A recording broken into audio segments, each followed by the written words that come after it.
noite, pessoal. Hoje é dia 1º de janeiro de 2015. Um novo ano se inicia, né? E esperamos, claro, com muita esperança e muitas graças de Deus e sempre sob a proteção de Nossa Senhora. É o nosso 19º programa e vamos começar, né, com o pé direito, né, pedindo a Nossa Senhora a proteção para esse ano inteiro que temos pela frente, com muita alegria, com muita esperança, porque essa é uma das marcas de nós católicos e cristãos em geral. Em nome do Pai, do Filho e do Espírito Santo. Amém. Ave Maria, cheia de graça, o Senhor é convosco. Bendita sois vós entre as mulheres, e bendito é o fruto do vosso ventre, Jesus. Santa Maria, Mãe de Deus, rogai por nós, pecadores, agora e na hora de nossa morte. Amém. Nossa Senhora de Guadalupe, rogai por nós. Em nome do Pai, do Filho e do Espírito Santo. Amém. Então, gente, é o nosso primeiro programa do ano de 2015 e nós temos um convidado, né, muito estimado, que é o professor Hermes, que vai nos brilhantar, né, nesse nosso início de ano. Né? Professor, seja bem-vindo, feliz ano novo, né? E feliz ano novo também para todos os nossos ouvintes. Carla está aí, Francisco, ele está ouvindo, mas no lugar onde ele está, ele não pode abrir o áudio, mas ele está acompanhando, ok?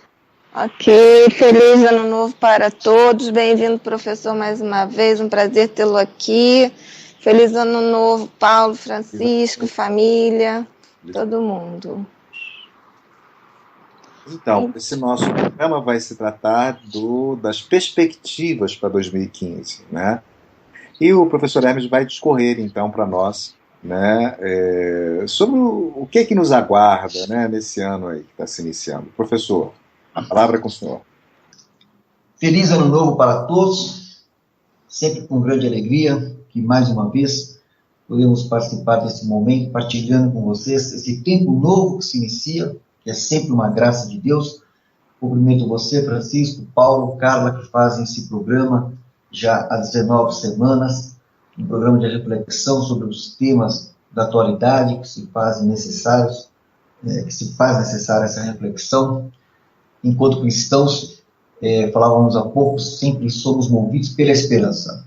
O cristão é movido sempre pela esperança, porque cremos, né, na vida eterna, sabemos em quem depositamos a nossa confiança, que é nosso Senhor Jesus Cristo.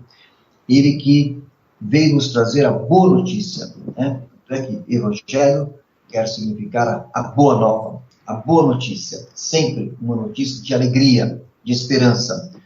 Por isso nós perseveramos enquanto cristãos, no tempo em que vivemos sempre, crendo naquele que ressuscitou, que venceu a morte, que venceu, né, as dores, que venceu realmente tudo aquilo que para nós, na nossa realidade, muitas vezes temos medo, muitas vezes ficamos fragilizados, e por conta, né, de todas as dificuldades do cotidiano, nós sabemos que é possível vencer o pecado pela graça de Deus, é possível estarmos em estado de graça, e aí sim, superar as dificuldades e vislumbrar sempre perspectivas novas, porque sabemos a quem confiamos, quem depositamos a nossa confiança, porque temos um olhar para a eternidade.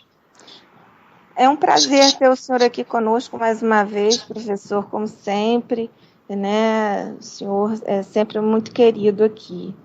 E nosso programa vai falar sobre as perspectivas, né, para o próximo ano, o que nós vamos esperar para esse ano que começa hoje.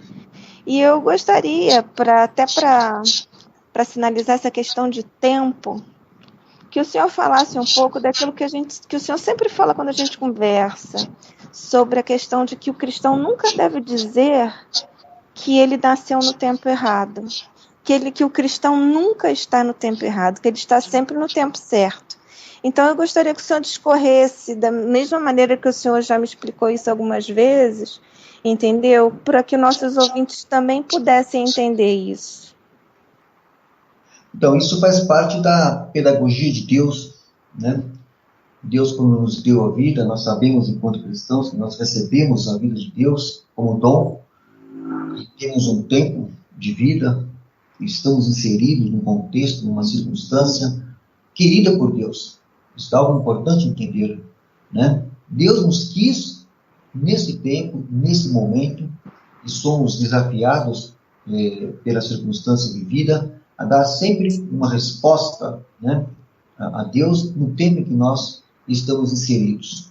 Então, muitas vezes, nós vemos pessoas assim se queixar, né, de que, nossa, esse não é o tempo que eu me identifico, eu penso que nasci em tempo errado, lá atrás as coisas eram muito melhores, e antigamente as coisas eram assim, e talvez eu fosse viver melhor se vivesse na Idade Média ou no Renascimento. Então a gente tem uma tendência, muitas vezes, às vezes, de idealizar, né?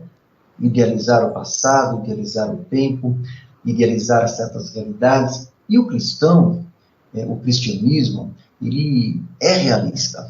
Quer dizer, o que existe é o realismo cristão.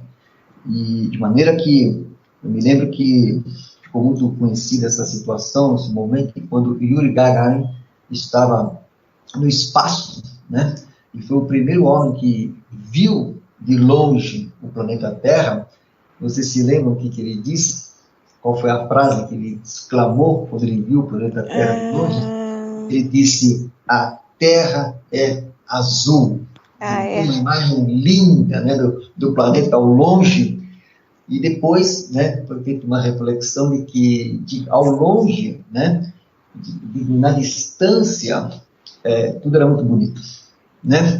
Mas depois, quando, né, ele retornou ao planeta Terra, da sua missão, e ele pisou de novo em solo terrestre, ele disse: bom, a realidade é esta que nós vivemos.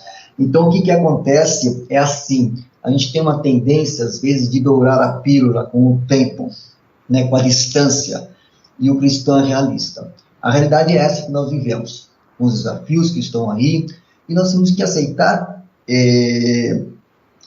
esse tempo que Deus nos deu e reconhecer que se Deus nos colocou nesse tempo, Ele quer de nós, né, uma resposta aos desafios do momento. Portanto, o sim que nós temos que dar a Deus é a partir da nossa realidade específica, começar de casa, no dia a dia, no trabalho, na escola, no ambiente que nós vivemos. A resposta hoje é que nós temos que dar aquilo que Deus quer de nós. Então, nós não podemos idealizar, né, as coisas. Lá atrás, no passado, havia problemas, dificuldades, havia um contexto, né, também complicado, também difícil, também desafiante, que as pessoas naquela época também achavam que viviam no pior dos mundos possíveis, né? Só ler os relatos da história.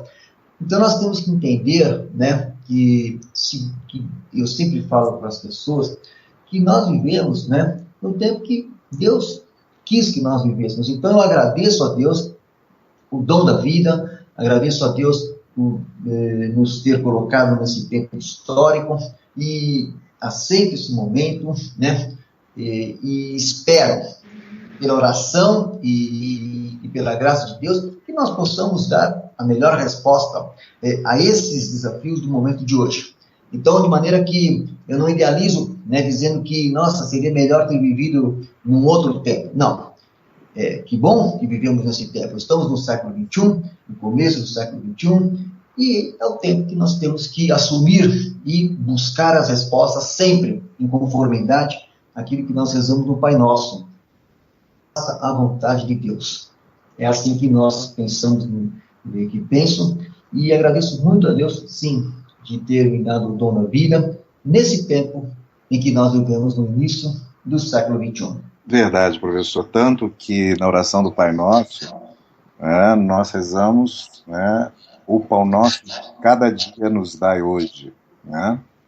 É aquela história, né? O passado fica na misericórdia de Deus e o futuro na previdência de Deus. Né? Em se tratando agora, né, desse ano que se inicia, e com tantas coisas que aconteceram em 2014, né, uma das coisas que se abre para nós é um congresso mais conservador, né, pelas análises que já foram feitas. Né? E aí, como é que isso pode ficar, né, para as demandas, né, cristãs, né, e para a sociedade brasileira em geral, né, porque a nossa sociedade é uma sociedade conservadora, em sua grande maioria. Quais seriam as nossas perspectivas, né? A imprensa, de um modo geral, acabou dizendo que nós teremos aí um Congresso mais conservador, mas eu quero ver isso na prática, né? Claro. Quero ver isso na prática. Eu gostaria de que os deputados, os senadores que foram eleitos, principalmente aqueles que foram eleitos com o voto cristão, com o voto católico, em suma, aqueles que pleitearam, né, estar lá a partir de princípios e valores defendidos durante a campanha eleitoral, eu espero e gostaria que isso realmente fosse realmente ocorresse na prática através de uma postura mais efetiva de defender tais valores naquela casa legislativa. Eu quero dizer que eu sou pela democracia representativa, eu penso que nós temos que fortalecer e robustecer o parlamento, né? Até recentemente escrevi um artigo no Mídia Sem Máscara falando sobre essa questão das ruas do parlamento, né? Que as ruas precisam dar suporte ao parlamento e o parlamento precisa das ruas. Quer dizer, isso porque assim que encerrou o período eleitoral do segundo turno, nós ficamos chocados diante de vários indícios de fraude eleitoral que pipocaram aqui e ali, e foram numerosos, foram muitos casos que surgiram em várias regiões do país, e aí a população se sentiu indignada, né, com aquela apuração secreta, de qual nós ficamos 3 horas aguardando aí o resultado, e vários fatores aí nos levaram a realmente ficar apreensivos diante do que ocorreu, e aí nós começamos um movimento de manifestação de rua, né, em defesa da democracia. Eu acho que isso é uma coisa muito importante, porque nós estamos colocando que nós estamos trabalhando e nos posicionando em favor da democracia, porque eu quero dizer que se a democracia funcionar, quer dizer, se ela realmente, efetivamente funcionar, tudo bem, mas se ela não funciona, quer dizer, se ela não está correspondendo àquilo para o qual, né, existe enquanto finalidade social, aí a gente fica realmente apreensivo. Então, nós defendemos a democracia, né, a democracia representativa. E o que aconteceu, na minha opinião, que eu poderia partilhar com vocês, numa avaliação de 2014, o que aconteceu de grave no Brasil em 2014? Na minha opinião, foi quando, em maio, a presidente Dilma Rousseff, ela apresentou aquele decreto 8243, criando os conselhos populares e acenando com a chamada democracia direta, a democracia, a radicalização da democracia. Eu penso que esse foi, do ponto de vista político, um fato que sinalizou que nós precisamos estar atentos, porque realmente, né, o que o governo do PT, especialmente, quer é realmente avançar de um modo assim mais intensificado num projeto totalitário de poder que há muitos anos, desde quando o PT surgiu como partido, assim desejou, mas que agora ele pisou o pé no acelerador. Quer dizer, agora ele começou a tirar as máscaras. Quer dizer, se até agora, né, o governo do PT vinha, digamos assim, sendo flexível aqui e ali, aquela coisa toda, mas agora não. Agora ele começou a tirar as máscaras. Quer dizer, e aí a gente sabe, né, que o que está por trás é o Fórum de São Paulo, são as fundações internacionais, quer dizer, o globalismo. Então, a gente começa a questão do bolivarianismo na América Latina. A gente começa a perceber que 2014 foi um ano em que o PT mostrou ao que veio. Tá certo? Quando o Lula, por exemplo, disse ainda no período eleitoral de que faria o diabo, não, né? A Dilma, os dois, faremos o diabo para poder vencer as eleições, tá certo? Ficamos realmente bastante apreensivos, bom, do que eles serão capazes de fazer para ganhar as eleições. E ganhar as eleições. Então, e a gente sabe, e temos informações de que realmente ganharam da forma como nós sabemos. Agora, o decreto do 243 mostrou que o risco deles intensificarem essa proposta de radicalização, entre aspas, democrática, como eles chamam, isso é real. Quer dizer, esse é o grande fator de preocupação. Porque o que acontece? O decreto foi questionado, né, por vários setores da sociedade e logo após o segundo turno das eleições, a Câmara dos Deputados, né, acabou rechaçando com veemência, né, essa proposta. Mas foi para o Senado. Quer dizer, ela ainda está para ser deliberada no Senado. Mas, enquanto isso, a gente vem percebendo o quê? Que o próprio governo do PT, o governo Dilma, já vem trabalhando junto com várias entidades, organismos da sociedade, aquela coisa toda, por uma reforma política. E essa reforma política, como vocês já muito bem abordaram num programa aí, acho que de 2 ou 3 semanas atrás, sobre o plebiscito constituinte, vocês explicaram muito bem, inclusive eu passei até o programa para alguns bispos, inclusive, encaminhei para vários formadores de opinião, para que ouvissem o programa, porque vocês explicaram muito bem o que é, né, o que está em jogo diante dessa, o que está em jogo nessa questão. E essa reforma política que está aí, ela realmente pode fazer com que aquilo que estava no decreto do 243 venha a acontecer, né, com todos os eufemismos e com toda a retórica que o governo vai utilizar, com o apoio da mídia, para que as pessoas comprem gato por lebre. E repita aqui no Brasil o que aconteceu na Venezuela. Quer dizer, e aí sim, se isso acontecer, nós vamos estar aí, digamos que, contribuindo para que o projeto da Pátria Grande Bolivariana ele possa acontecer, né, em toda a América Latina, implantando aí o socialismo na América Latina, como quer o Fórum de São Paulo, como quer Cuba, os irmãos Castro e etc. Então, esse é um cenário que nos causa apreensão e que a gente vai, digamos assim, ter que buscar, né, estratégias para evitar que isso aconteça e contar, né, com o Congresso Nacional, contar com essa nova legislatura, contar com esses deputados eleitos com essa base conservadora que diz que há uma base conservadora maior para evitar que isso aconteça. Então, eu penso que, na minha opinião, gostaria de ouvir vocês também a respeito, esse é um ponto que merece reflexão nesse momento. Não, é um ponto realmente importante, né?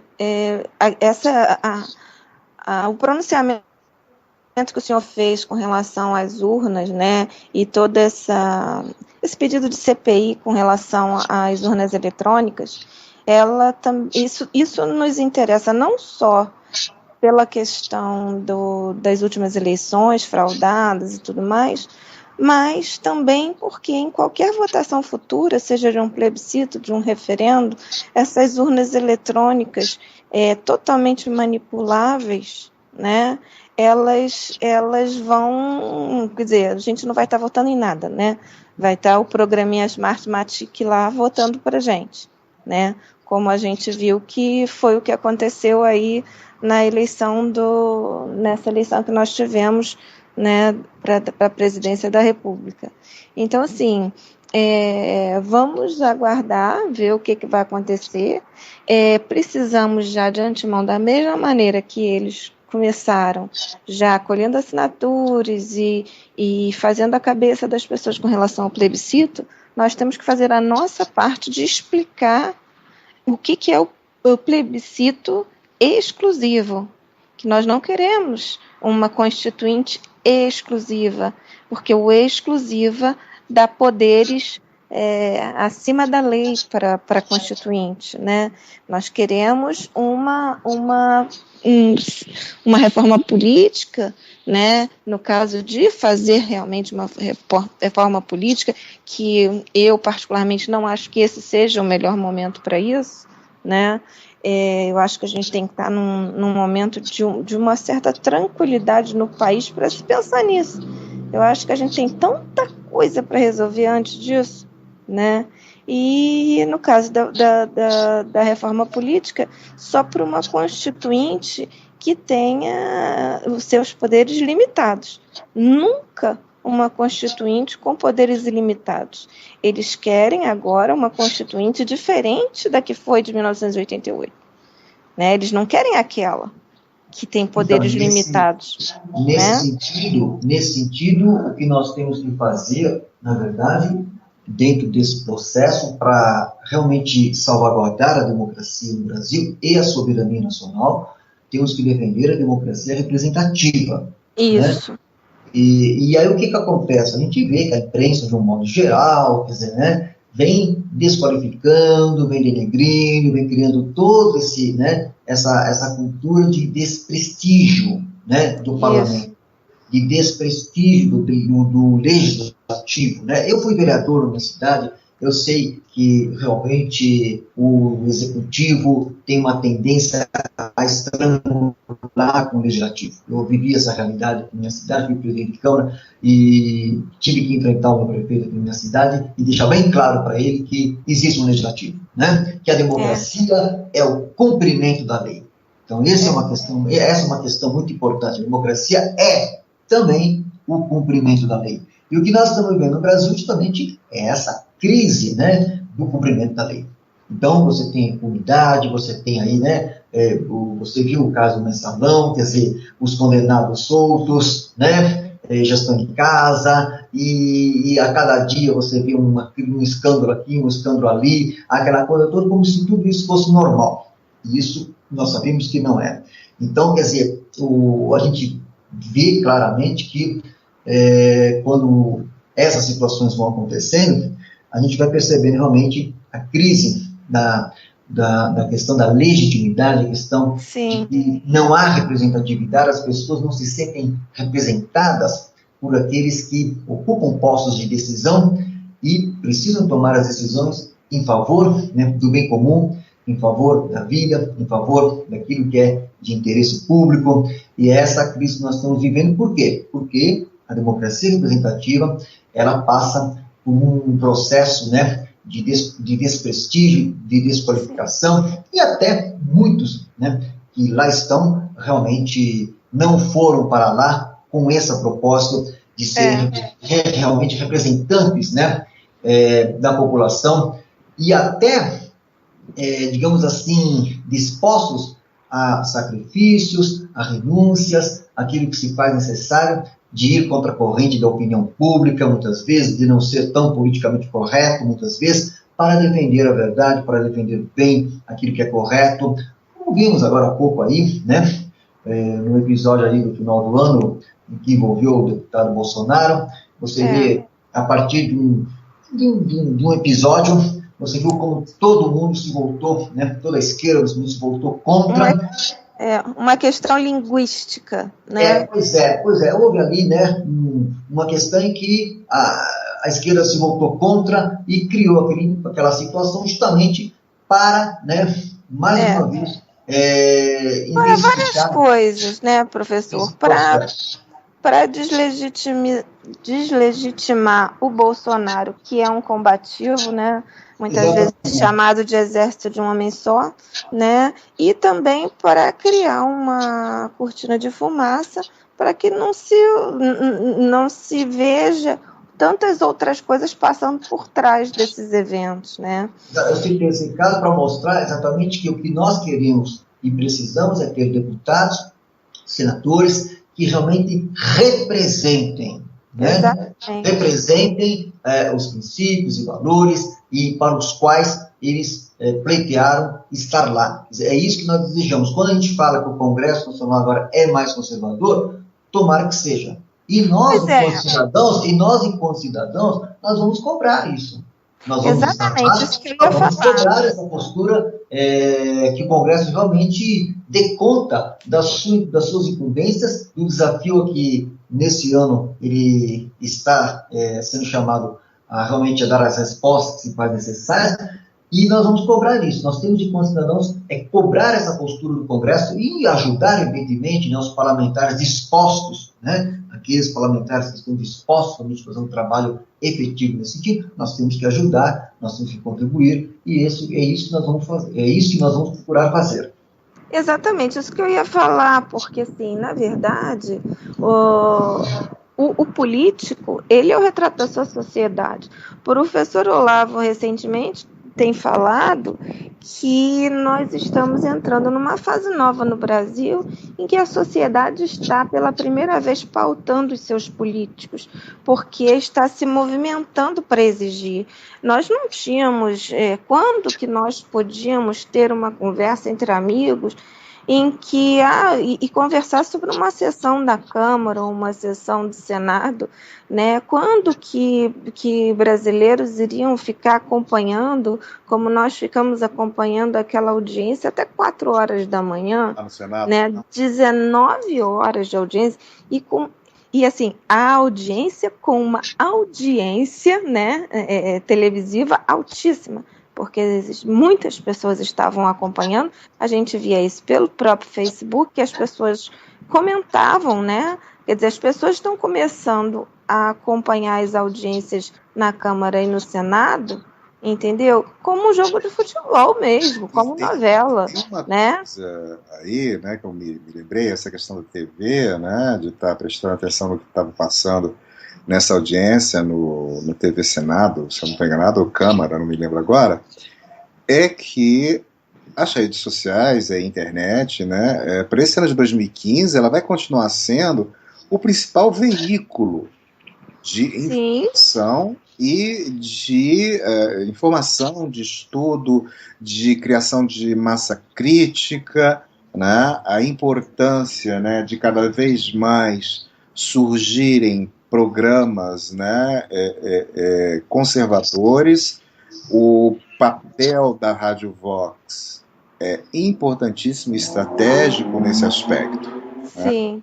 Eu gostaria também de lembrar, né, que o ano de 2015 para a ONU, para agências da ONU, era o ano, assim, digamos que limite para que uma agenda, né, abortista, gaysista, fosse implantada na América Latina. Então, o prazo era 2015. E a gente viu, né, que o Brasil fez uma diferença nessa história, sim. O governo brasileiro não conseguiu aprovar de modo completo essa agenda, né? Ainda no começo de 2014, a gente viu que a Eleonora Meneguzzi foi para o exterior, tentou se justificar, não, nós vamos ver se esse ano a coisa vai acontecer. E o que a gente viu? Que houve a batalha da ideologia de gênero, logo no começo do ano, em que eles quiseram incluir a ideologia de gênero no Plano Nacional de Educação. Houve uma grande mobilização pela internet, pelas redes sociais, e também a nossa presença com vários grupos em todo o Brasil, no Congresso Nacional, conversando com os parlamentares, com os senadores, e até com ministros do STF. Então, houve essa mobilização e nós conseguimos, né, com vários grupos, evitar a inclusão da ideologia de gênero no Plano Nacional de Educação.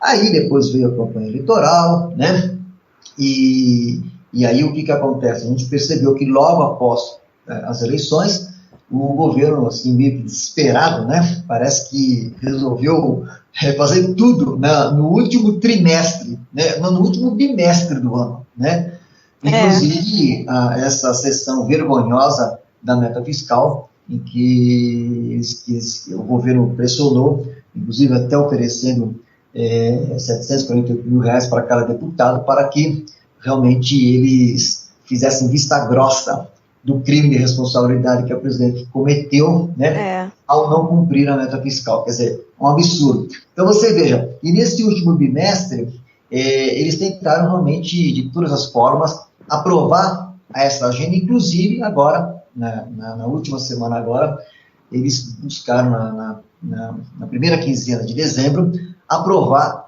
né, o Código Penal. E o aborto aí, né? O aborto no Código Penal. Agora, o que acontece? Acontece que em 2015 era assim um limite, digamos assim, para que essa agenda fosse implantada no Brasil e na América Latina. E o Brasil resistiu. Quer dizer, então essa força conservadora no Brasil, ela realmente mostrou sua cara. Mostrando esse cara, né? Ela existe. Agora, claro que ela existe, eu quero deixar bem claro, ela existe, mas assim, os militantes, aquelas pessoas que estão na linha de frente desse trabalho, ainda não estão suficientemente organizados, integrados, não há uma coesão, não há um movimento coeso da força conservadora no Brasil, não existe partido de direita no Brasil, não existe uma força conservadora integrada que faça frente, né, ao que a esquerda está fazendo no Brasil, mas de qualquer forma, né, nós estamos resistindo e nós conseguimos evitar que essa agenda fosse aprovada em 2015. Por isso, nós fizemos militantes, né, professor? Nós não tínhamos militância de direita, militância conservadora. Isso já é uma grande conquista, né?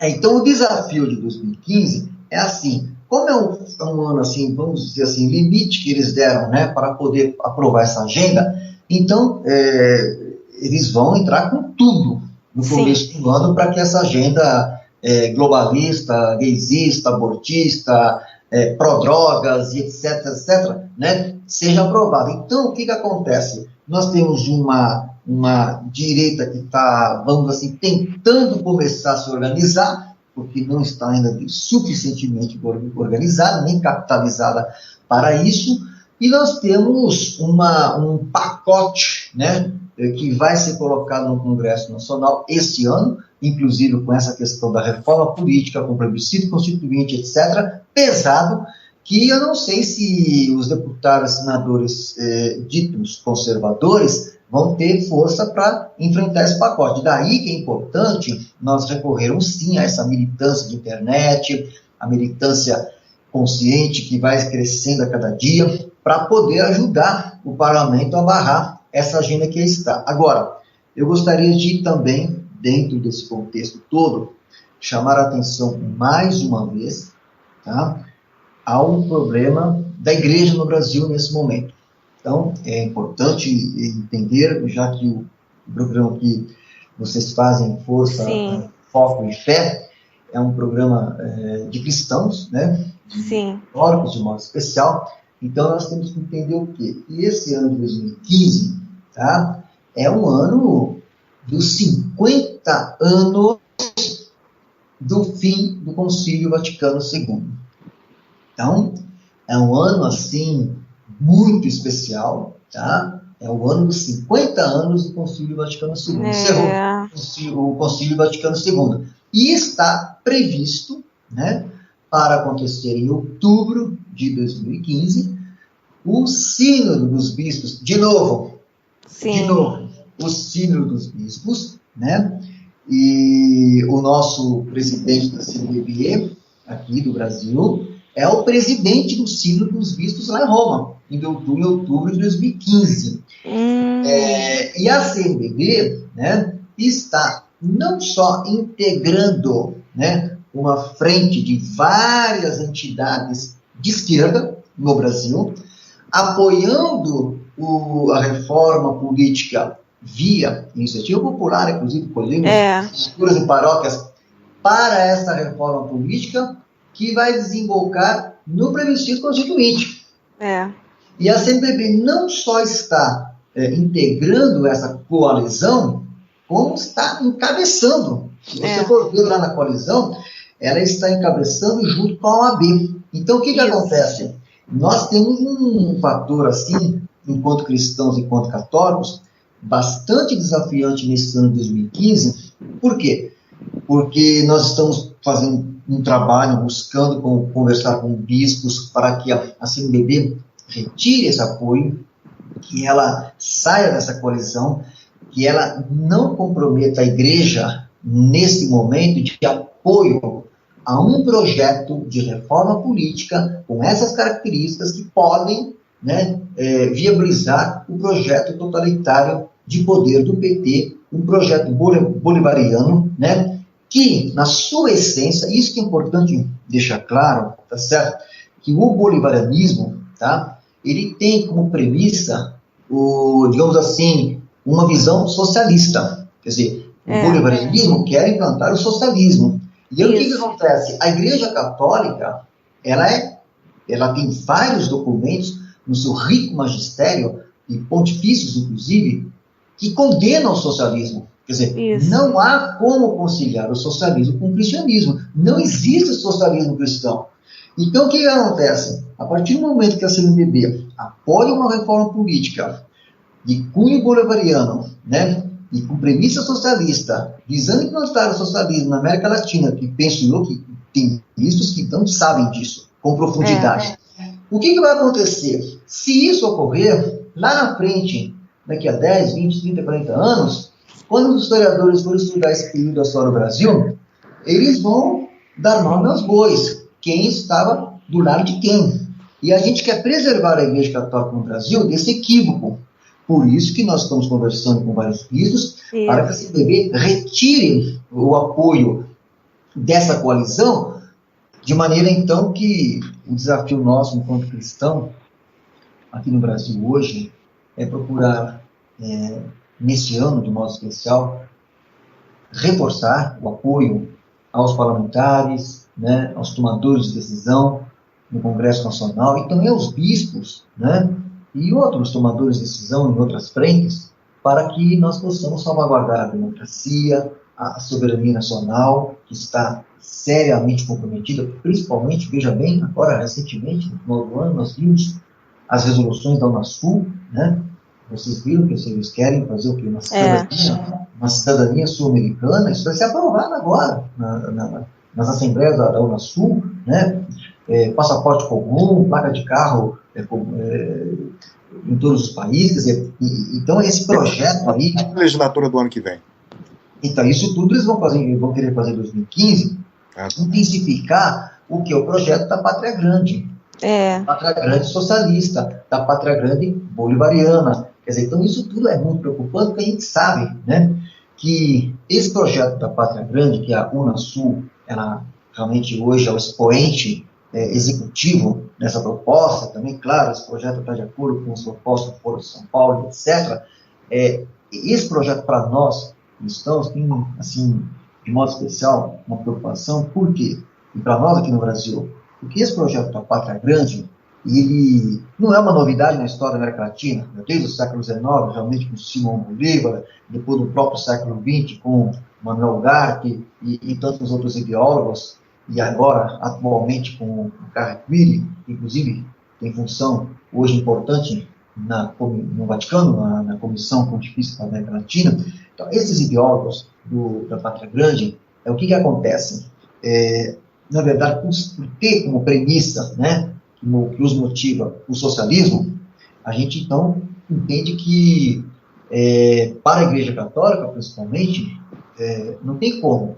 Como que você vai apoiar um projeto de Pátria Grande, de premissa socialista, se o cristianismo, o catolicismo, ele tem posição clara contra o socialismo, quer dizer, não existe socialismo cristão. Então, aí, não bate. Esse é o primeiro ponto. E também a questão do Brasil, né? Porque essa coisa da Pátria Grande, para nós brasileiros, quer dizer, não dá, né? Quer dizer, o Brasil, sabe, o Brasil é o Brasil, quer dizer, já houve isso no passado. Essa 19. O Brasil conseguiu evitar. Então, sabe, isso para nós, enquanto brasileiros, enquanto católicos, não é uma coisa assim fácil de ser equacionada. Mesmo porque... Compromete, o projeto da Pátria Grande Socialista compromete a soberania nacional brasileira e compromete a nossa identidade católica. Tem conta da premissa socialista. Parte, professor, nisso aí que você está falando, Brasil é Brasil, né? E essa questão de identidade cultural latino-americana, o Brasil não se encaixa, isso é uma artificialidade. Pois é. Assim como aconteceu Essa língua toda na União Soviética, que foi uma artificialidade, quer dizer, né? Quer dizer, a União Soviética foi a mesma coisa, quer dizer, não vai ser isso não, hein? eles juntaram nas várias repúblicas socialistas, né? Que se manteve por 70 anos, vocês sabem como que se manteve, a gente conhece a história, tá? E foi assim, né? Acabou gerando gulags e tudo aquilo que a gente já sabe, né? O Stalin, etc. Quer dizer, essa experiência de sovietização, ela fracassou na história, ela já não deu certo, tá certo? O leste europeu e etc. Então, nós, né?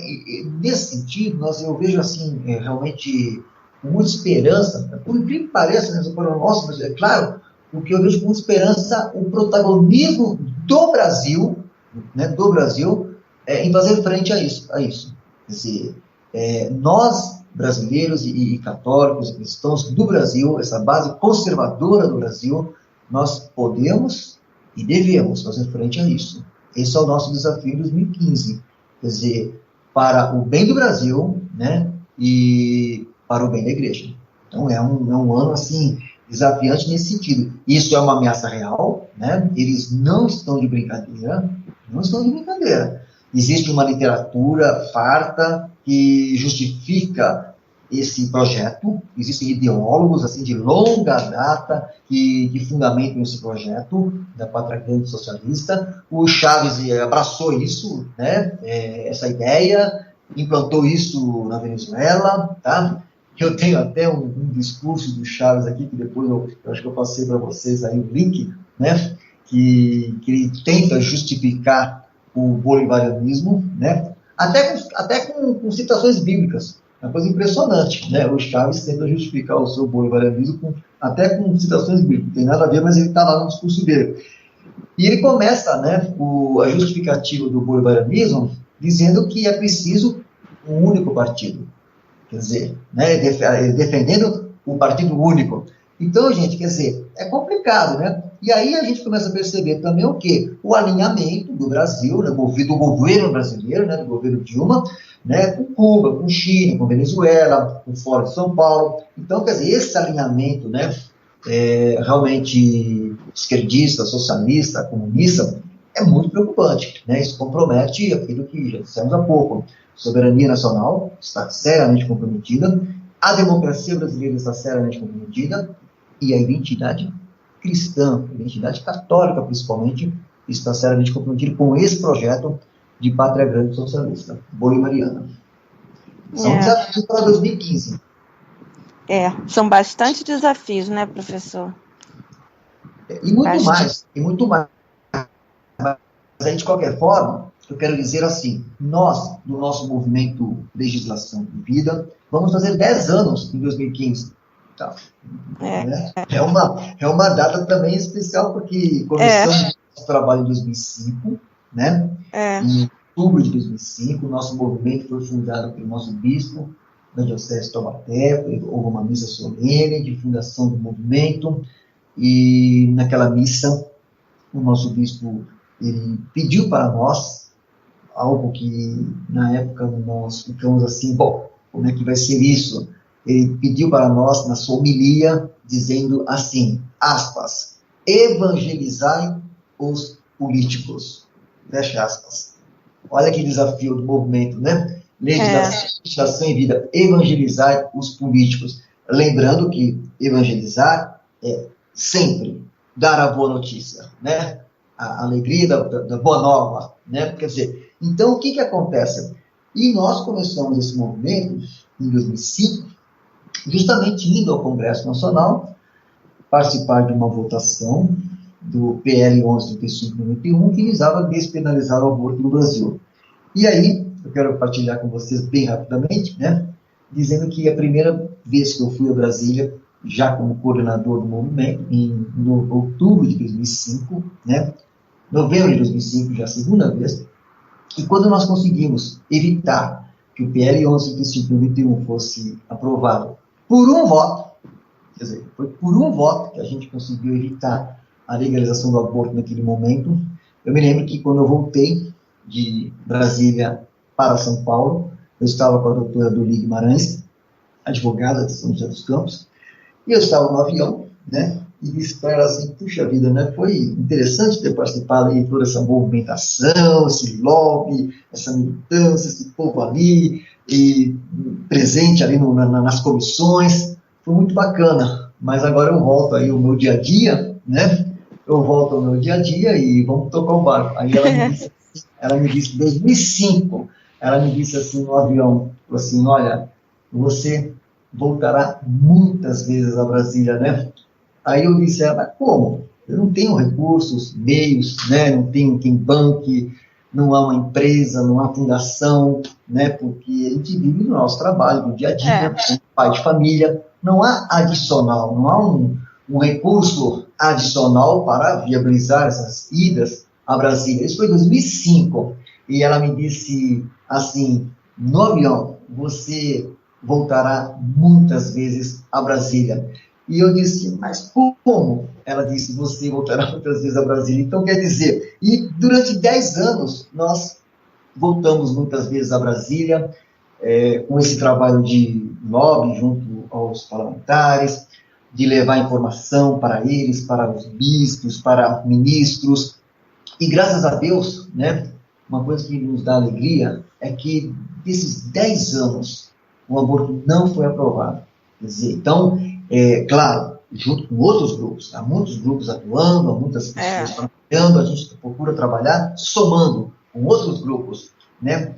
E a gente conseguiu, graças a Deus, durante 10 anos, ter a graça de que o aborto não foi legalizado no Brasil. E o aborto é ponta do iceberg. Eu sempre falo, a questão do aborto é ponta do iceberg de tudo isso que nós vemos, essa agenda, né, globalista, anti-vida, anti-família, antidemocrática, anti-humana, desumana que nós estamos vendo sendo implantada aí nos países da América Latina, e que eles queriam tanto que o Brasil foi escolhido. O Brasil está desde o relatório Kissinger, está lá colocado como o Brasil, como país estratégico, né, para essa agenda ser implantada, e graças a Deus, esse país estratégico, né, é o que está dando mais dor de cabeça para eles, digamos assim. Né?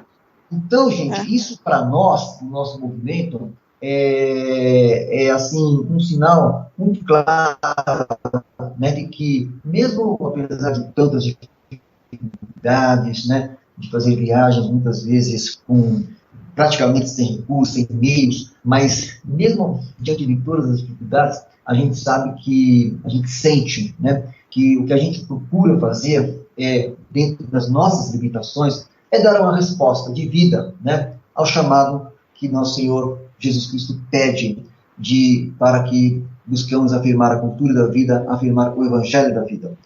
Então, de maneira que são 10 anos do movimento que faremos em 2015, no dia 28 de outubro.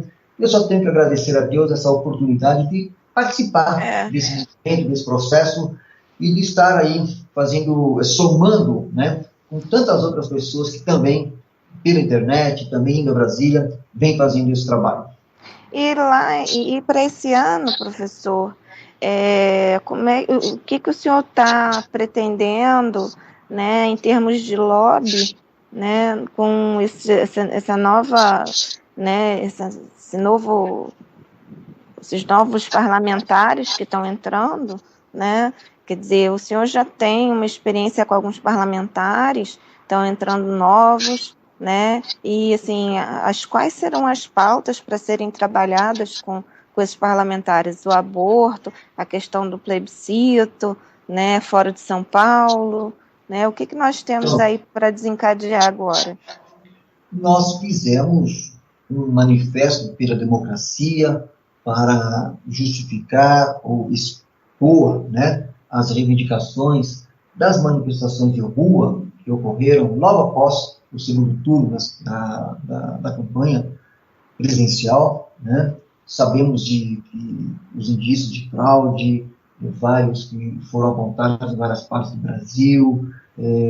Então a gente sabe todos esses escândalos que estão aí, Petrolão e tantas coisas mais, que justifica o impeachment do presidente, e também a relação do PT com o Fórum de São Paulo, que requer uma CPI, requer uma investigação sobre tudo isso. Então, nós vamos continuar trabalhando sobre essas pautas do Manifesto pela Democracia, vamos continuar trabalhando para fortalecer a democracia representativa, porque nós queremos, vamos dizer assim, combater o PT, derrotar o PT, pela via institucional, pela via democrática, né, pela força da lei. Então, isso é o que nós estamos nas ruas, né, e é o que nós vamos procurar fazer. A gente sabe, como o próprio professor Olavo de Carvalho já colocou, né, já escreveu, o PT não tem mais essa militância que tinha no começo.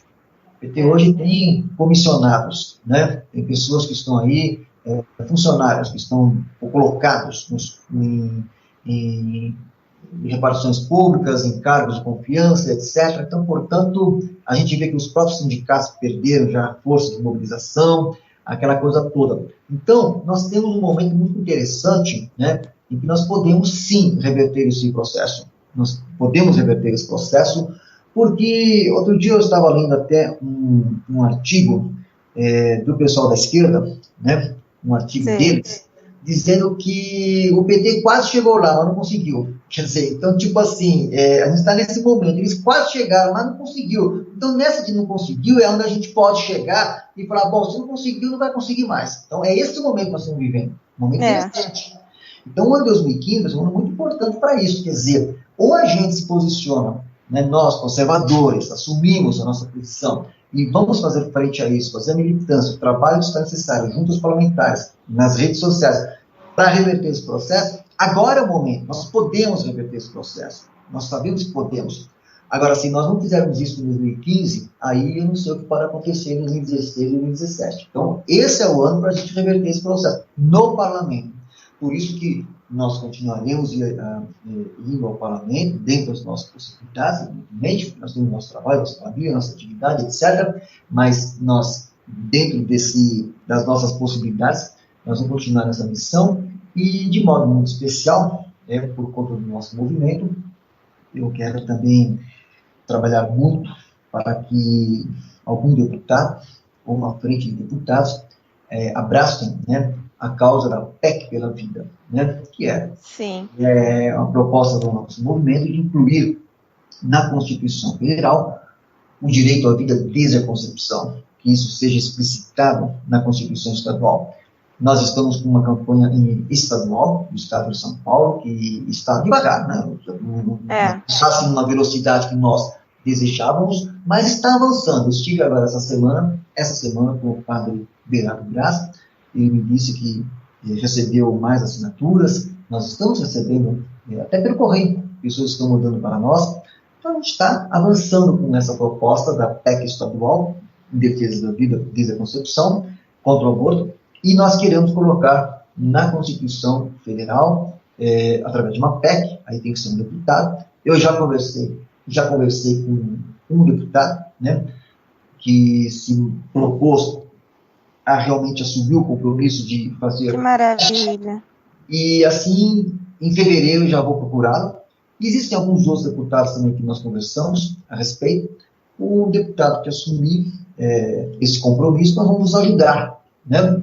Nosso compromisso é esse, nós vamos ajudar. Fui candidato a deputado federal, né, no pleito de 2014, mas eu quero dizer uma coisa muito importante, que independentemente de ter ou não um mandato, né, eu me lembro muito de uma homilia do padre Almo César Pacioli, da Paróquia Imaculado Coração de Maria, em São Paulo, que quando eu estive com ele numa missa, e antes da missa me confessei com ele, depois conversei com ele, depois, antes da missa, tive uma conversa com ele, falando da questão de mandato, aquela coisa toda, e que eu desejava muito, né, realmente ter esse mandato pela vida, e partilhei com ele uma questão que foi o seguinte, que quando eu era muito novo, né, muito jovem, ele perguntou para mim o que eu queria fazer quando crescer, o que eu queria fazer. Eu disse a ele que eu gostaria muito de ser um embaixador, né, um diplomata, que trabalhava em Itamaraty. E eu disse para ele que para fazer o Itamaraty eu precisava de dinheiro, de pagar um bom curso, de estudar inglês. não tinha condição de fazer o curso para poder fazer o Itamaraty, né? Aí ele me disse, antes daquela homilia, ele me disse uma coisa, não, aliás, ele me disse na homilia, né, que ele fez. Ele pegou uma carta de São Paulo Apóstolo, conhecida, onde ele falou assim, ele leu a carta de São Paulo e disse, relembrando, recordando as palavras de São Paulo, onde ele diz, sejam embaixadores de Cristo. E aí ele mostrou dizendo o seguinte, que na verdade, quando nós somos batizados como católicos, como cristãos, nós já recebemos no batismo um mandato de sermos embaixadores de Cristo. Né?